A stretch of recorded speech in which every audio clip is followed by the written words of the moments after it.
Now today we are starting chapter number 9, Forest and Wildlife Resources. तो forest और wild resources chapter जो है हम एक्सप्लेन तो पहले कर चुके हैं और आज हम इसके कुछ इंपॉर्टेंट क्वेश्चंस देखेंगे कि कौन कौन से क्वेश्चंस हैं इस चैप्टर के अंदर जो एग्जाम्स में आ सकते हैं। तो मैं टेक्स्ट बुक के हिसाब से जाने वाला हूँ, I not refer any kind of digest और कंपेनियन।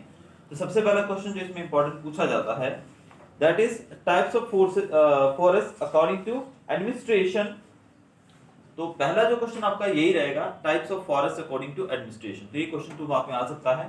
तो पहला क्वेश्चन जो है उसका आंसर क्या रहेगा, पहला मैं आपको लिख के दे रहा हूं कि question types of forest according to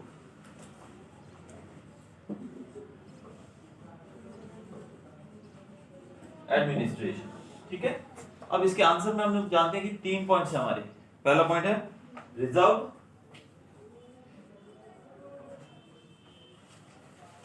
दूसरा है प्रोटेक्टेड फॉरेस्ट और तीसरा है हमारा अनक्लासिफाइड। तो ये 3 तरह के फॉरेस्ट हैं जिसके बारे में हमें इस आंसर में लिखना है। अब लिखेंगे क्या भाई? ठीक है, वो तो ठीक है, हमको पता है सर लिखना है, लेकिन थोड़ा लिखना भी अगर आसान हो जाए तो और मजा आएगा ना। तो ये पहले क्वेश्चन के अंदर हमें पहले तो 3 पॉइंट्स इसके मेंशन करने के। There are 3 types of forest according to admin. और पहला जो है वो है रिजर्व फॉरेस्ट।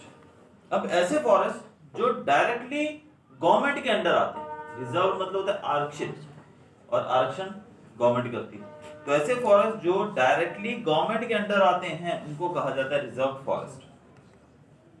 ठीक है, दूसरा हमारा है, मतलब देखिए 2 मार्क का क्वेश्चन आएगा तो हमें बहुत डिटेल में नहीं जाना।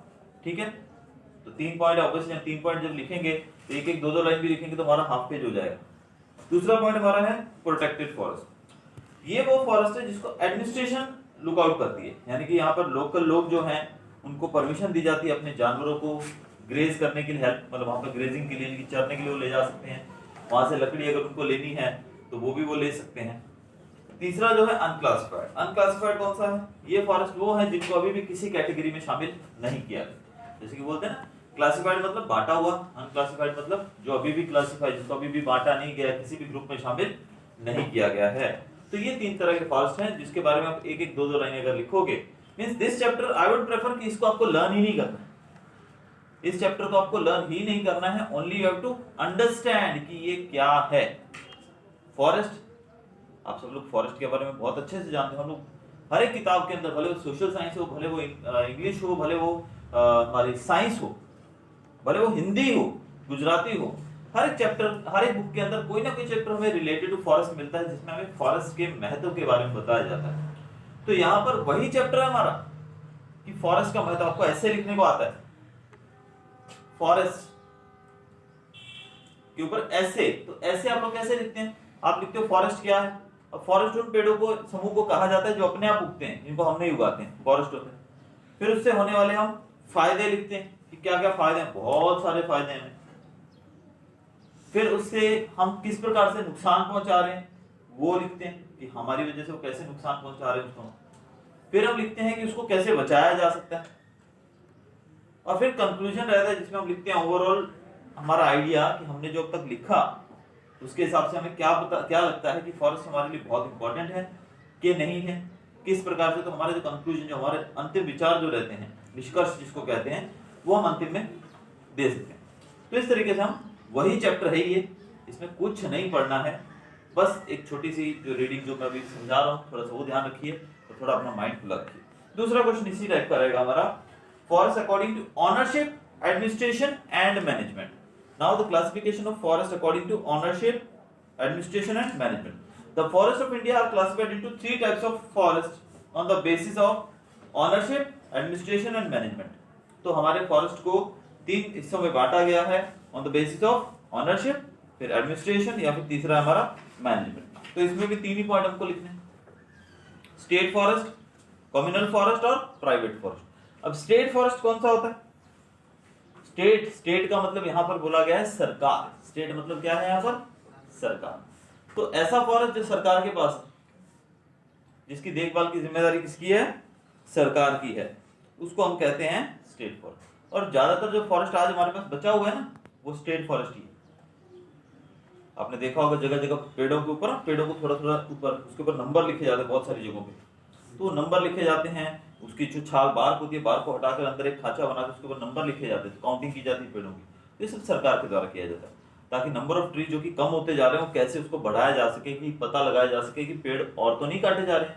तो ये सब काम करने के लिए सरकार बाधित है, यानी कि उसको करना पड़ता है, क्योंकि पेड़ हमारे उनकी हमारी धरोहर है। और स्टेट फॉरेस्ट को बचाने की जिम्मेदारी स्टेट गवर्नमेंट की, यानी कि सेंट्रल गवर्नमेंट भी हो सकती है और स्टेट गवर्नमेंट भी, दोनों ही। दूसरा हमारा जैसे कम्युनल फॉरेस्ट, जिसको हम कम्युनिटी फॉरेस्ट भी कहते हैं, जिसकी जिम्मेदारी लोकल सेल्फ गवर्नमेंट इंस्टीट्यूशन, जैसे कि हमने ऊपर देखा था ना, एडमिनिस्ट्रेशन की जिम्मेदारी होती है, वैसे यहाँ पर जो जिम्मेदारी है वो भी एडमिनिस्ट्रेशन एक तरह से देखा जाए तो, यानी कि जो छोटी बॉडीज होती हैं, जैसे कि सरकार तो सबसे ऊपर हो गई, उसके बाद आपको पता है ग्राम पंचायत होती है, तालुका पंचायत होती है, म्युनिसिपैलिटी होती है, एक्सेट्रा, तो इनकी भी जिम्मेदारी होती है। तो ये भी इस तरीके से देख सकते हैं।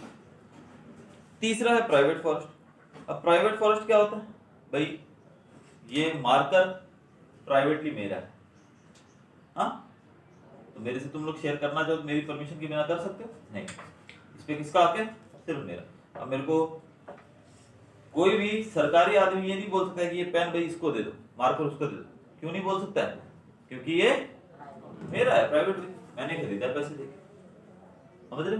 तो प्राइवेट फॉरेस्ट भी ऐसे ही कि किसी इंडिविजुअल का, भाई ये बच्ची ने इतना जो जंगल है इसका, अब उस जंगल को काट के उसमें से कुछ भी करे, उसकी पर्सनल जिम्मेदारी, उसे काट कर वो लकड़ी बाहर मार्केट में बेचे, भले वहां पर वो जो भी पेड़ उगे हुए उनसे फल या जो भी चीजें मिलती हैं उसको कैसे वो एक्सपोर्ट इंपोर्ट करती है, उसकी जिम्मेदारी। तो हम लोगों को वहां पर कोई भी इंटरफेयर करने की हमारे यहाँ हम किसी को भी अधिकार नहीं। तो ये फॉरेस्ट रहता है। तो ऐसे फॉरेस्ट ज्यादातर आजकल देखा जाए तो मेघालय, पंजाब, हिमाचल और उड़ीसा जैसी जगहों पर देखने को मिलता है। बाकी जनरली ज्यादा जगहों की नहीं। आपको पता है कि मोस्टली स्टेट्स के अंदर अभी पॉपुलेशन इतनी ज्यादा हो गई है कि हमें जगह चाहिए रहने के लिए, खेती के लिए जगह चाहिए। तो हमने जूम कल्टीवेशन के बारे में पढ़ा था, जिसको हम शिफ्ट फार्मिंग भी कहते हैं, शिफ्टिंग फार्मिंग, यानी कि पेड़ों को काट काट कर हम खेती करते हैं। जब वो जगह खेती करने के बाद 2-3 साल वहां पर जगह की जो उपजाऊपन है, फर्टिलिटी कम हो जाती है, फिर हम उस जगह से दूसरी जगह पे निकल जाते हैं, फिर वहां पे पेड़ों को काटते हैं, तो इस तरह से बहुत नुकसान पहुंचा है। तो प्राइवेट फॉरेस्ट जो है, सॉरी ये जो हमारा प्राइवेट फॉरेस्ट जो है, ये बहुत कम बचा है और गिने चुने, मतलब ऐसे बोल सकते हैं कि ऐसी चीजें हैं हमारे पास। अब आगे हम देखेंगे अगला क्वेश्चन, डिफॉरेस्टेशन के बारे में। अब ये क्वेश्चन के बारे में कोई भी मुझे नहीं लगता है कि आप लोगों को बताने की जरूरत है, बहुत ज्यादा, बहुत ही कॉमन क्वेश्चन है। What is deforestation? डिफॉरेस्टेशन एक होता है अफॉरेस्टेशन, एक होता है डिफॉरेस्टेशन। ये दोनों ही चीजों का मतलब क्या है?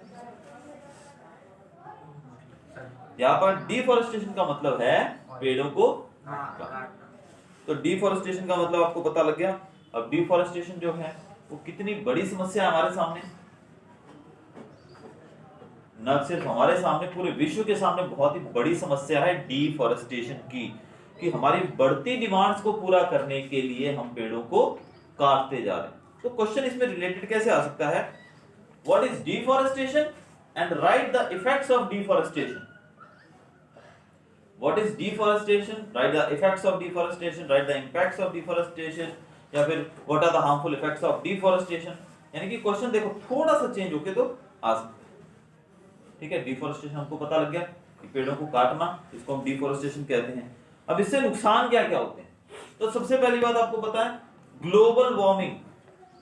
पेड़ जो हैं वो एनवायरमेंटल इक्विलिब्रियम बनाए रखने में मदद करते हैं, यानी कि हमारे एनवायरमेंट का टेम्परेचर, ये सब चीजों को बनाए रखने में मदद करते हैं। आपने कभी नोटिस किया, हम एक हाईवे के ऊपर से गाड़ी में गुजर रहे हैं, बाइक पे गुजर रहे हैं, और चारों तरफ कुछ भी पेड़ नहीं है, खुला मैदान है, तो बहुत गर्म गर्म हवा लग रही है। लेकिन जैसे ही हम एक नियर बाय एक गांव में एंटर हुए जहां पर चारों तरफ पेड़ लगे हुए हैं, वहां पे हमें ठंडी ठंडी हवा दिखती है, आती हुई फील होता है, ठंडी ठंडी ठंडक फील होती है। What is that? वहां गर्मी थी, यहाँ ठंडी है। हमने देखा कि वहां गर्मी लग रही थी लेकिन यहाँ ठंडी लग रही है, अच्छा लग रहा है मौसम। तो ये बताता है हमको कि पेड़ जो है वो टेम्परेचर यानी कि वातावरण को ठंडा रखने में भी मदद करते हैं कि नहीं? पशु पक्षी कहाँ रहते हैं? पेड़ों के नीचे गर्मियों के दिनों में। चिड़िया वगैरह हैं पेड़ों के ऊपर रहते हैं। क्यों?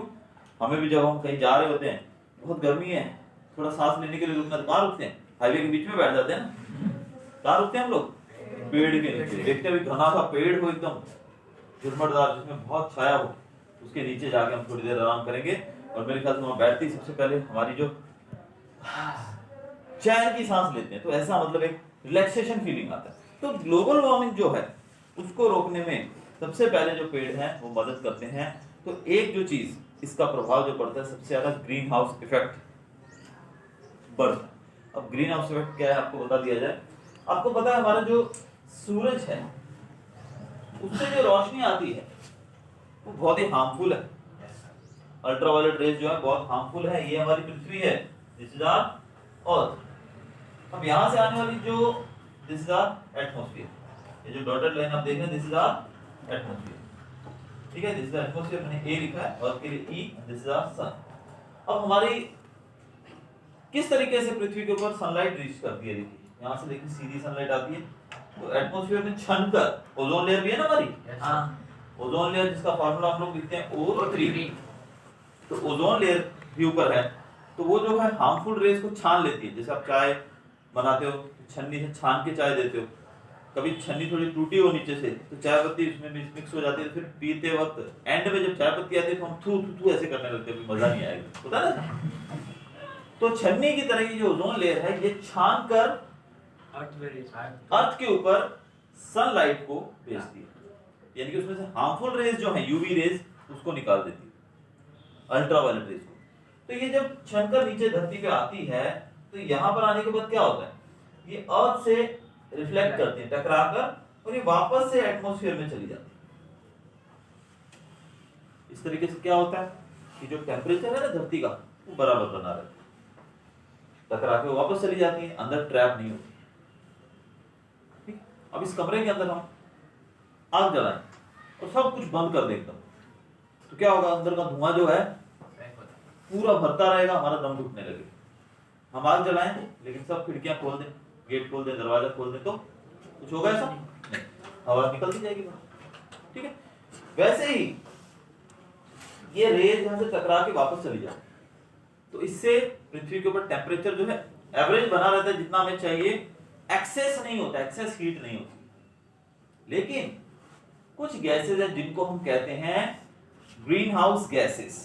कौन सी गैसेस? Green house gases. ये नहीं कि गांधीधाम के अंदर कोई शोरूम है जिसमें उसका नाम है ग्रीन हाउस और वहां जाके आप गैसेस मांगने लगोगे। ग्रीन हाउस गैसेस मतलब ऐसी गैसेस जो ग्रीन हाउस इफेक्ट पैदा करती हैं बड़ा। तो वो गैसेस के अंदर एक नाम मैं लेता हूं, कार्बन डाइऑक्साइड का, CO। फिर आपने सुना होगा क्लोरोफ्लोरोकार्बन, CFC। बहुत सारी दूसरी गैसेस भी हैं। यानी कि ज्यादातर जो गाड़ियों से निकलने वाला धुआं, ज्यादातर जो इंडस्ट्रीज की चिमनी से निकलने वाला धुआं एक्सेट्रा, ये सब जो है ये ग्रीन हाउस गैसेस पैदा करते हैं। अब ये ग्रीन हाउस गैस समूह कार्बन डाइऑक्साइड ये क्या करती है? अभी कार्बन डाइऑक्साइड ठीक है यहाँ पे हमने दिखा दी, लेकिन करती क्या है जिससे धरती पे टेम्परेचर बढ़ता है, गर्मी बढ़ती है। देखिए अब कार्बन डाइऑक्साइड क्या करेगी, ये जो बाहर जाने वाली जो सनलाइट है इनकी टकराकर जो वापस जाती है ना रेज, उसको ये एब्जॉर्ब कर देती है। क्या कर देती है? ये एब्जॉर्ब कर देती है। एब्जॉर्ब करने से क्या होगा, अब जो टकरा के वापस जाने वाली थी उसको इसने एब्जॉर्ब करके कहां रख लिया? एटमॉस्फेयर के अंदर ही रख लिया, यानी कि हमारी पृथ्वी का एटमॉस्फेयर जो है अर्थ का उसके अंदर रख लिया। तो यहां पर रहने की वजह से हीट जो है वो बढ़ती रहेगी।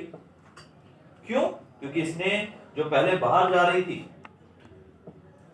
सनरेज, टकराने के बाद वो बाहर जाके हीट रिलीज हो रही थी, यानी कि it was just a cycle की तरह चल रहा था। लेकिन अब हमने आउटगोइंग बंद कर दिया और इनकमिंग ही चालू रखी है, इसने एब्जॉर्ब करना शुरू कर दिया। तो एब्जॉर्ब करने से एटमॉस्फेयर के अंदर गर्मी बढ़ जाती है। इस इफेक्ट को कहा जाता है ग्रीन हाउस इफेक्ट, हरा घर प्रभाव, ग्रीन हाउस इफेक्ट। ठीक है, तो ये ग्रीन हाउस इफेक्ट होता है जिसके बारे में शायद डिटेल में आपको नहीं पूछा जाएगा, वो लिखने की जरूरत नहीं, बस जैसे मैंने आपको इन्फॉर्म कर दिया ताकि साइंस में पूछा जा सके।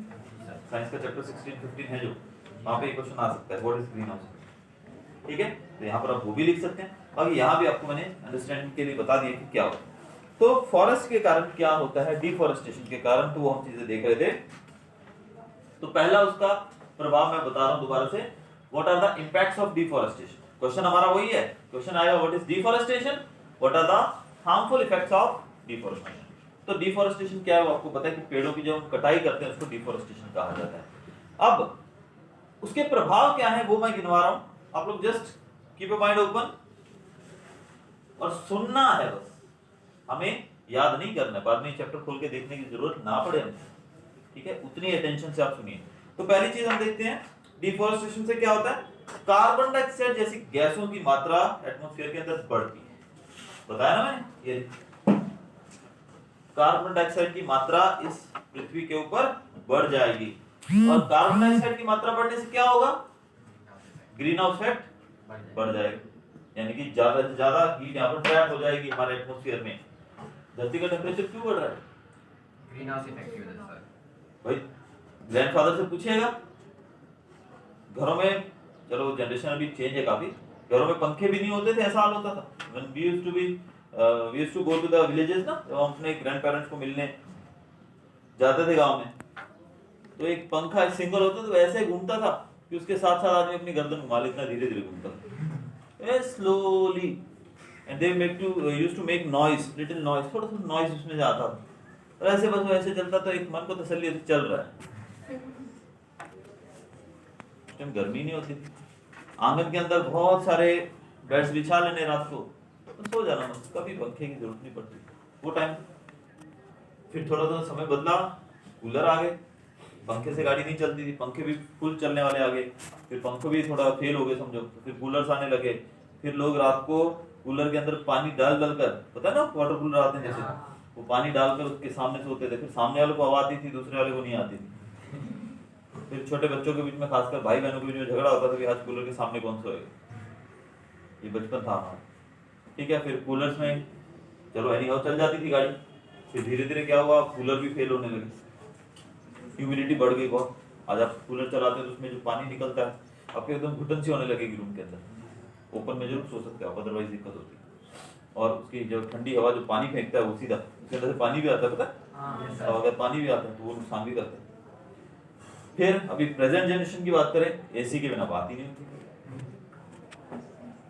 हर एक घर में एसी है, एसी भी ठीक है, हमारे जैसा बंदा एसी का टेम्परेचर 28-29 रख के सोता है, मैंने देखा आजकल के जो यंग बच्चे तुम्हारे जैसे छोटे, ये तो 12-15 पे करके सोते हैं एसी, जैसे शिमला में रह गए, इतना टेम्परेचर कम करके रहोगे। अब अंदर का टेम्परेचर आप रात को सो रहे हो 15 डिग्री करके सो रहे हो, और जब सुबह बाहर निकले तो 45 डिग्री है,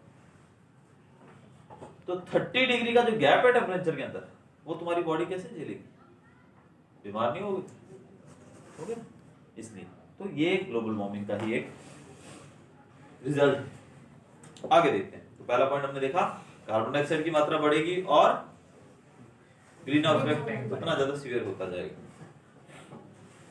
और क्या समस्या है कि दूसरी समस्या हम लिख सकते हैं कि इससे सॉइल इरोजन की प्रॉब्लम भी बढ़ जाएगी। ये कैसे बढ़ जाएगी भाई, मैं देखिए पॉइंट टू पॉइंट अंदर से बता रहा हूं ताकि आपको क्लियर हो जाए भी क्या है सॉइल इरोजन कैसे बढ़ जाएगा। पेड़ों को काटने से थोड़ी सॉइल को नुकसान होता है, बिल्कुल नहीं होता है, लेकिन आपको पता होगा कि पेड़ जो है उसकी जड़ें सॉइल को पकड़ के रखती है, जो रूट्स होती है, पेड़ कभी काटते हुए देखना, बड़ा पेड़ उसकी रूट्स कहां तक फैली होती है।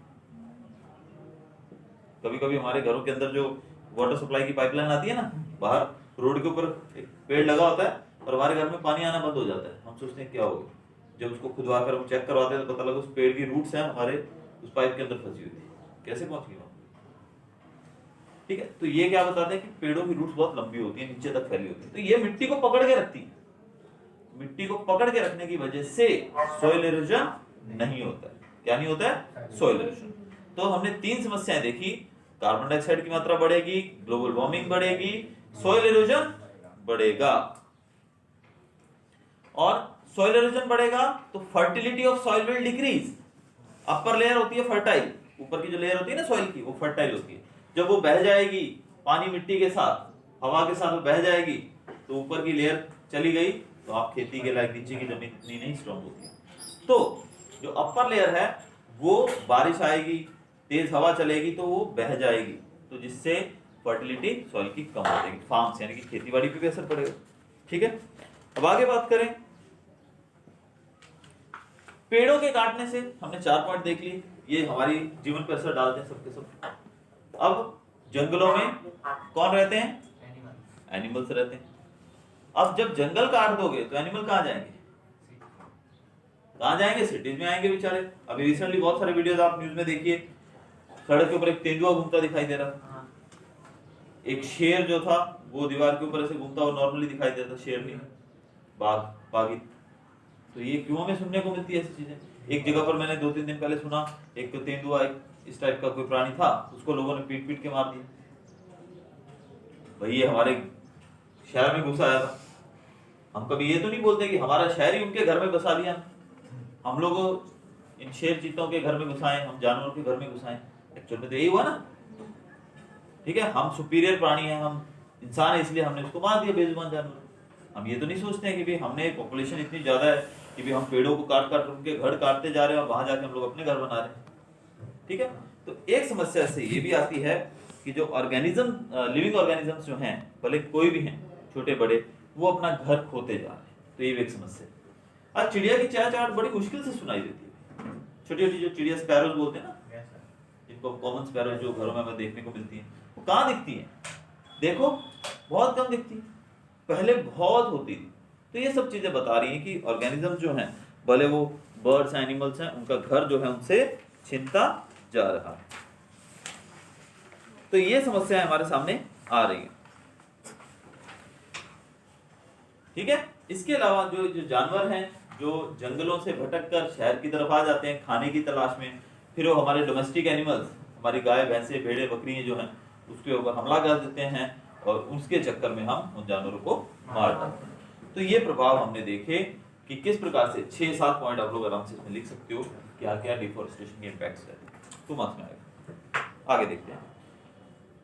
अब हमने देखा कि फॉरेस्ट जो है वो काटे जा रहे हैं, उसका नुकसान क्या है वो देखा।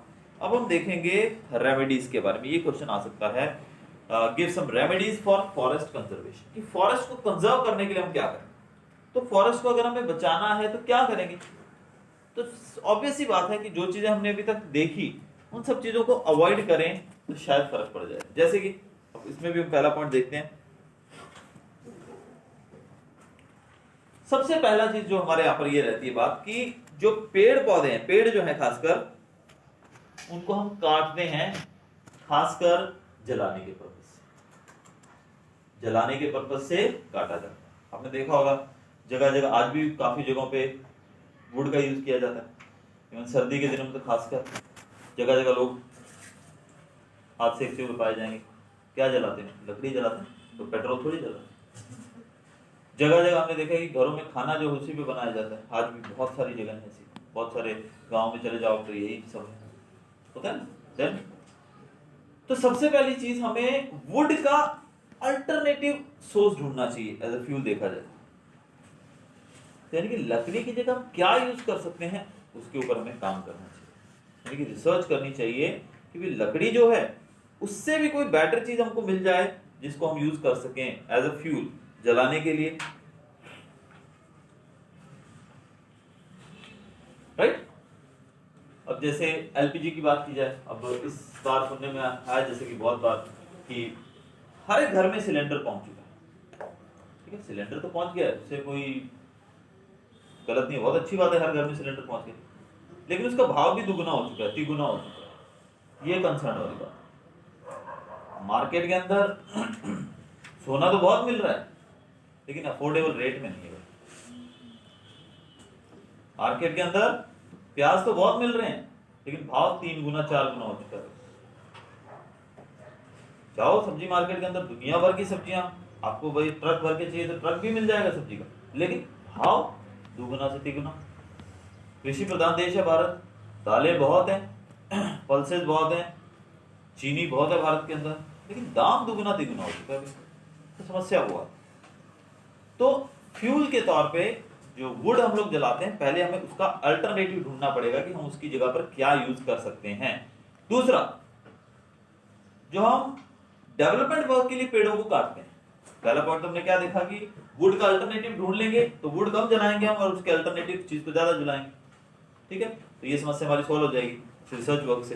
दूसरा, डेवलपमेंट वर्क के लिए हम पेड़ काटते हैं, डेवलपमेंट वर्क के लिए मतलब कि जैसे घर बनाना है हमको, कोई बड़ा इंस्टीट्यूट बनाना है, कहीं रोड बनाना है, तो पेड़ों को काट दिया जाएगा उसमें से डालने के लिए।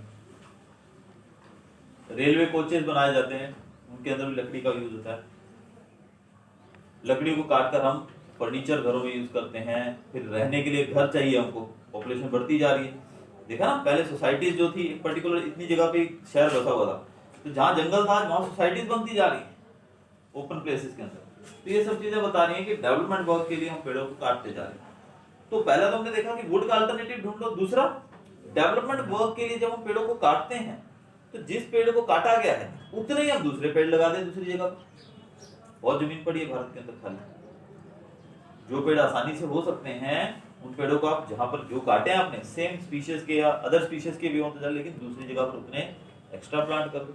यानी कि आपने एक काटा एक लगा दिया, उसकी देखभाल करो, वो 2-3 साल में जब वो एकदम थोड़ा बड़ा होगा उसके बाद उसको परवाह नहीं, वो खुद बढ़ जाएगा। तो दूसरी चीज हम ये देख सकते हैं कि हम सेम स्पीशीज के दूसरे पेड़ लगाएं।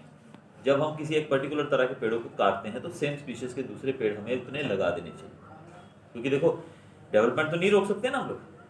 अब आज आप लोगों को बोला जाए कि भाई रेलवे के अंदर हम लोग जो यूज करते हैं लकड़ी रेलवे कोचेस बनाने में, अब उसकी जगह हम प्लास्टिक का यूज करेंगे तो ये तो भी गलत बात हो जाएगी, क्योंकि स्ट्रेंथ भी तो देखनी है। जो लकड़ी स्ट्रेंथ देती है वो शायद वो नहीं देगा, लेकिन हम कर ये सकते हैं कि जितना आउटगोइंग जा रहा है यानी जितना पेड़ काट रहे हैं उतने हम इनकमिंग भी कर दें, उतने हम पेड़ लगा भी दें। ठीक है, ये 2 पॉइंट हो गए। तीसरी चीज आप क्या कर सकते हो, पेड़ों के काटने पे टोटली बैन लगा देना चाहिए कि पेड़ काटने ही नहीं। अब यहाँ पर तो पेड़ों की बहुत कटाई होती है, तो अगर हम उसके ऊपर बैन लगा दें तो ऑब्वियसली काफी बदलाव आ जाए। और क्या किया जा सकता है,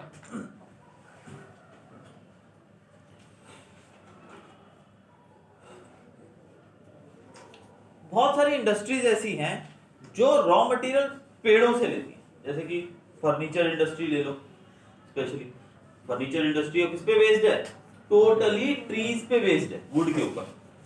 तो फर्नीचर इंडस्ट्री जो है वो पेड़ों के बिना, अगर हम बोलते हैं कि पेड़ों के काटने पे बैन हो जाए फर्नीचर इंडस्ट्री तो बंद हो जाएगी। फिर तो हमें नीचे चटाई बिछा के बैठना पड़ेगा, बहुत बढ़िया बंगला होगा हमारा, घर होगा अच्छा सुंदर सा, लेकिन उसके अंदर जब कोई गेस्ट आएगा तो नीचे चटाई बिछा देंगे बैठ जाएगा, बोलेगा फर्नीचर आपके सोफा नहीं है। बोले भी फर्नीचर इंडस्ट्री बंद होगी, अब क्या पेड़ काटने पे या फिर प्लास्टिक की कुर्सियां दे देंगे बैठने, तो ये तो हो नहीं सकता ना। डेवलपमेंट तो चाहिए आगे हमको, जो जरूरत है हमारी होनी चाहिए पूरी। लेकिन क्या हो सकता है कि वो कंपनी जो है वो पेड़ जो काट रही है उसके साथ साथ वो अफॉरेस्टेशन भी करे, यानी कि पेड़ लगाए भी। जैसे मैंने पहले बताया कि जितना पेड़ आपने काटा अपनी इंडस्ट्री के लिए उतने ही पेड़ दूसरी जगह पर लगाओ, ताकि 2, 4, 6 साल 10 साल बाद वो पेड़ भी बड़े हो। टाइम तो लगेगा लेकिन नीड पूरी हो जाएगी। दूसरा,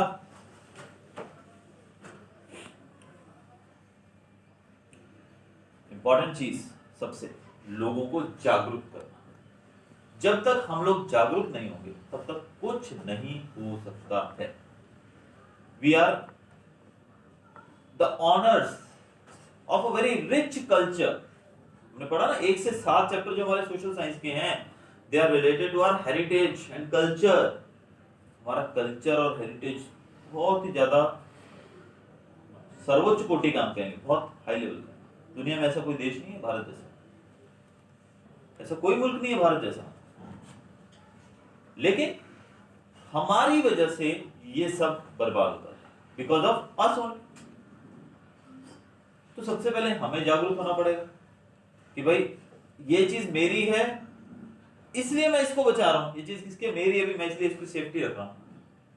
लेकिन ये चीज किसी और की है, वो भले टूट जाए, मेरे को क्या लेना देना। तो इस सोच से हमको बाहर आना पड़ेगा। अगर मैं सोचूं ये चीज मेरी है वो चीज उसकी है, तो भाई मेरे पास कभी मेरी चीज नहीं होगी तो मैं बोलूंगा भाई थोड़ी देर के लिए दे दे, तो मुझे दे देगा। तो इसलिए उसकी चीज सेफ होगी तभी देगा ना, अगर उसकी चीज खराब हो जाएगी मेरे को कैसे देगा।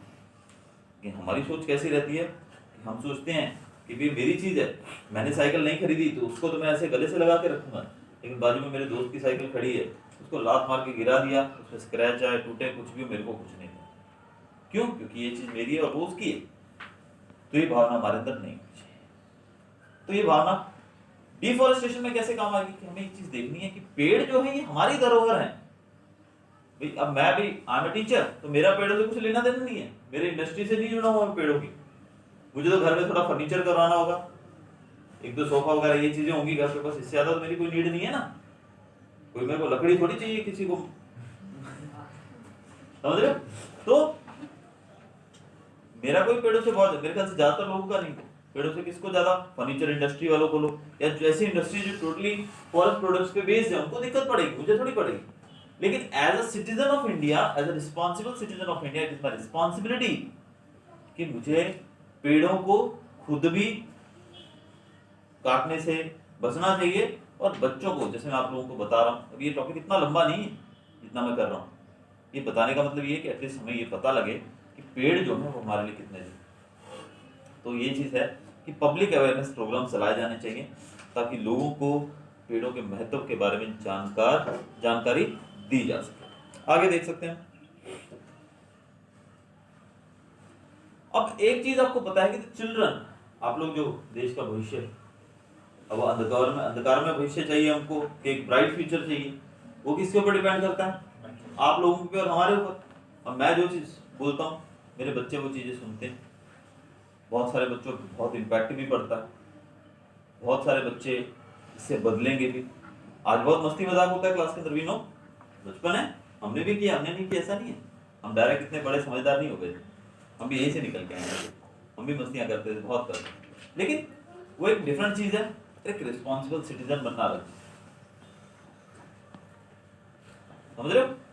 तो हमें स्कूल के सिलेबस के अंदर ऐसी चीजें शामिल करनी चाहिए जो हम बच्चों को अवगत करवाएं, तो उससे बेनिफिट मिलेगा। अब आप लोग बच्चे हो, आप लोगों को आज जो चीज भी मिलती है, पता है छोटा सा बच्चा जब स्कूल जाता है तो घर पे आपके मैम ने कुछ बताया तो मम्मी को जरूर बोलेगा, पापा को जरूर बोलेगा, मम्मी पापा मैम ने बोला सुबह उठ के पापा के मम्मी के पाँव छूने हैं, दादा दादी के पैर छूने हैं, वो बच्चा जरूर घर पे आके बताएगा।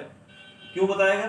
क्योंकि उसकी मैम ने बोला है स्कूल में, और घर पे पेरेंट्स उसको सिखा के मर जाते हैं कि बेटा कोई आता है तो नमस्ते करते हैं, गुड मॉर्निंग बोलते हैं, हेलो करते हैं, पाँव छूते हैं, बोलते हैं ना पेरेंट्स, लेकिन बच्चा पेरेंट्स की बात नहीं सुनता।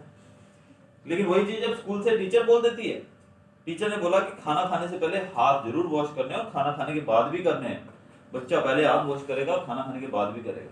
कुछ बच्चे ब्रश नहीं करते सुबह, तो टीचर बोल देगी तो सुबह उठती पहले मम्मी बोलेगी उठ जा, पहले बोलेगा मेरा ब्रश बेड पे दे दो, मेरे ब्रश पकड़ के उतरेगा नीचे बेड से, किसने बोल दिया? टीचर ने बोल दिया। तो देखिए वो इम्पैक्ट, यानी कि हमारा जो रिलेशन है ना वो ऐसा रिलेशन है, नॉट जस्ट योर टीचर, और तुम लोग सिर्फ मेरे स्टूडेंट नहीं हो, ये रिलेशन बहुत आगे था। जिंदगी में हम लोग कभी भी मिलेंगे तो तुम लोग मुझे नहीं भूल सकते और मैं तुमको नहीं भूल सकता। ऑल्दो मेरे पास बहुत बच्चे आते हैं, मेरे को 12-13 साल हो गए पढ़ाते हैं, बहुत बच्चे हमारे हाथ से निकल के गए हैं, आगे बढ़ गए हैं, ठीक है, लेकिन आज भी जब वो मिलते हैं थोड़ा रिमाइंडर मिलता है, तुरंत याद आ जाता है, उसको देख के वो खुशी अंदर से बड़ी। अब ये चीज तो हम दिखा नहीं सकते ना, एक्सप्रेस तो नहीं कर सकते, अभी देखो 102 किलो खुशी हो गई मेरी तो दिखा नहीं सकते हम, लेकिन अंदर से बहुत ही ज्यादा खुशी होती है कि हमारे बच्चे मतलब किसी भी फील्ड में है। Although not everyone can become engineer, doctor, लेकिन जहाँ भी है मैं बोलता हूँ कि आप कुछ भी बनो, but be a nice citizen, be a good citizen, जो कि देश के लिए, अपने समाज के लिए एक आइडियल सिटीजन हो, ऐसे आप बनो। पढ़ाई लिखाई ठीक कर रहे हो, करो, अच्छे से करो, लेकिन अपने आप को एक आइडियल सिटीजन बनाने की तरफ ज़्यादा हो। तो इस तरीके से हमने देखा कि सिलेबस में शामिल करो, तो सिलेबस में शामिल होगा तो टीचर पढ़ाएगा तो बच्चों पे इम्पैक्ट सबसे ज़्यादा पड़ेगा। बच्चे घर जाके पापा को बोलेंगे पापा ये पेड़ काटना नहीं है, भले अपने उस पेड़ को काट के घर बड़ा करना है अपने को।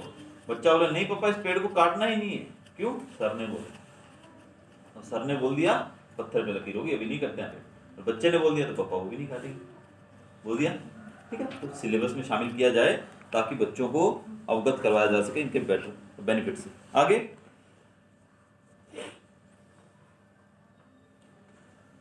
अब आपको पता है कि लकड़ी की जरूरत पड़ती है हमको जलाने के लिए, और फोडर, गाय भैंसों के चरने के लिए चारा, जो भेड़ बकरियों के चारा चाहिए, जो लेके जाते हैं बकरियों को चराने के लिए, वो भी बहुत जरूरी है। तो उस सब के लिए भी सरकार को सोशल फॉरेस्ट्री प्रोग्राम्स या फिर एग्रो फॉरेस्ट्री प्रोग्राम्स जो है वो चलाने चाहिए, डेवलप करने चाहिए, ताकि अब वो समस्याओं को भी देखना पड़ेगा ना। अब हमें दूध तो सबको चाहिए, लेकिन हम बोलेंगे भाई हमारी गाय भैंसे भेड़े बकरी चरने ना जाए। अब सरकार बोलेगी चरने नहीं जाना है आपको, घर पे ही चरना है। अभी हर एक आदमी इतना चारा कहाँ से लाएगा?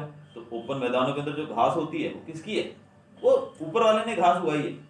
It is a natural process, तो गाय भैंसों के लिए, ठीक है। फिर वो भले कोई भी फॉरेस्ट हो, वो है तो गाय भैंसों के लिए, जानवरों के लिए, तो वहां पर जाकर चर सकें। इस तरह के प्रोग्राम चलाए जाने चाहिए। देन फायरवुड की जगह हम अल्टरनेटिव सोर्सेज का यूज कर सकते हैं। क्या? सोलर पैनल्स का उपयोग किया जा सकता है लकड़ी की जगह। सोलर कुकर आते हैं, सोलर वाटर हीटर आते हैं, आजकल तो बहुत कुछ हो गया। फिर नेचुरल गैस का यूज किया जा सकता है। पेड़ों की वजह, लकड़ी से बहुत पोल्यूशन भी होता है, वो सब समस्याएं भी हमारी खत्म हो जाएंगी। फिर क्या कर सकते हैं हम?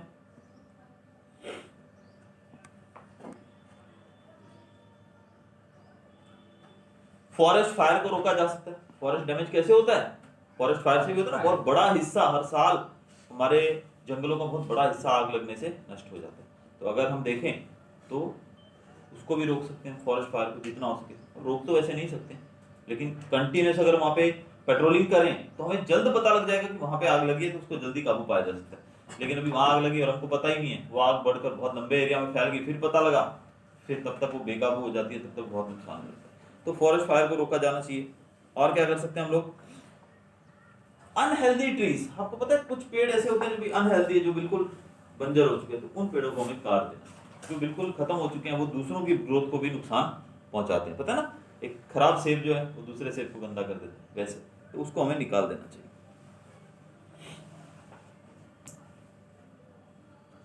अब एक बहुत ही इंपॉर्टेंट चीज कि जैसे आपको पता है हमारे यहाँ पे क्या होता है, भंडारे लगते हैं, यात्राओं पे लोग जाते हैं, बहुत रिमोट प्लेसेस के अंदर, दूर दराज इलाकों में लोग जाते हैं। लेकिन वहां पे हम जब जाते हैं तो रास्ते में भंडारा लगाया गया, खाने के लिए लोगों ने, जो पब्लिक है वो खाना अपने लेके गई, तो सब कचरा जो होता है, प्लेट्स, पेपर, ये वो सब वहीं पे फेंक देते। तो इससे क्या होता है? जंगल गंदे होते हैं कि नहीं? तो हमें ये चीजों का भी ध्यान रखना है कि जब हम फॉरेस्ट में पिकनिक के लिए जाते हैं या किसी तरह की यात्रा पे या फॉर एनी ओकेजन हम लोग जाते हैं, तो वहाँ पे गंदगी हमको नहीं फैलानी चाहिए। तो पेड़ पौधे, हमारा जंगल जो है स्वच्छ ही अच्छा लगता है, उसको हमें नुकसान इस तरीके से नहीं पहुंचाना है। इसके बाद एरियाज जो है उसको मार्किंग करनी चाहिए कि भाई ये इतना एरिया पैक कर दो, फेंसिंग कर दो, और ये भी जानवरों के लिए, ये जो घास है इतनी, ये चरने के लिए, जंगली जानवर उसमें आके चरे, भले हमारे जो जानवर है वो चरे, लेकिन मार्किंग जरूर कर देनी चाहिए कि ऐसा नहीं है कि भाई कहीं भी आप चरा सकते हो। अब कहीं भी चरा लोगे ले जाके, तो पता है आपको, जब लोग लेके जाते हैं अपने जानवरों को चराने के लिए तो नुकसान भी पहुंचाते हैं जंगल को। इसलिए पर्टिकुलर एरिया दे दो भाई, इतने में आप चरा सकते हो, इससे आगे नहीं। तो इससे हमारी नीड्स भी पूरी हो जाएंगी और जंगल भी बच जाएगा। तो बहुत सारे पॉइंट्स हमने देखे यहाँ पर कि डिफॉरेस्टेशन को हम कैसे रोक सकते हैं। हमने देखा कि डिफॉरेस्टेशन क्या है, उससे क्या क्या होता है नुकसान, फिर हमने ये भी देखा कि उन नुकसानों को हम कैसे टाल सकते हैं। तो पेड़ ना काटें हम, तो पेड़ ना काटने के लिए हमें क्या कुछ करना चाहिए, वो चीजें हमने देखी। अब आगे हम नेक्स्ट वीडियो के अंदर, नेक्स्ट क्लास के अंदर हम पढ़ेंगे वाइल्ड लाइफ के बारे में। वहां भी हमारे इंपॉर्टेंट क्वेश्चंस बहुत ही सिंपल रहेंगे और वो हम लोग उसमें नेक्स्ट क्लास में देखेंगे।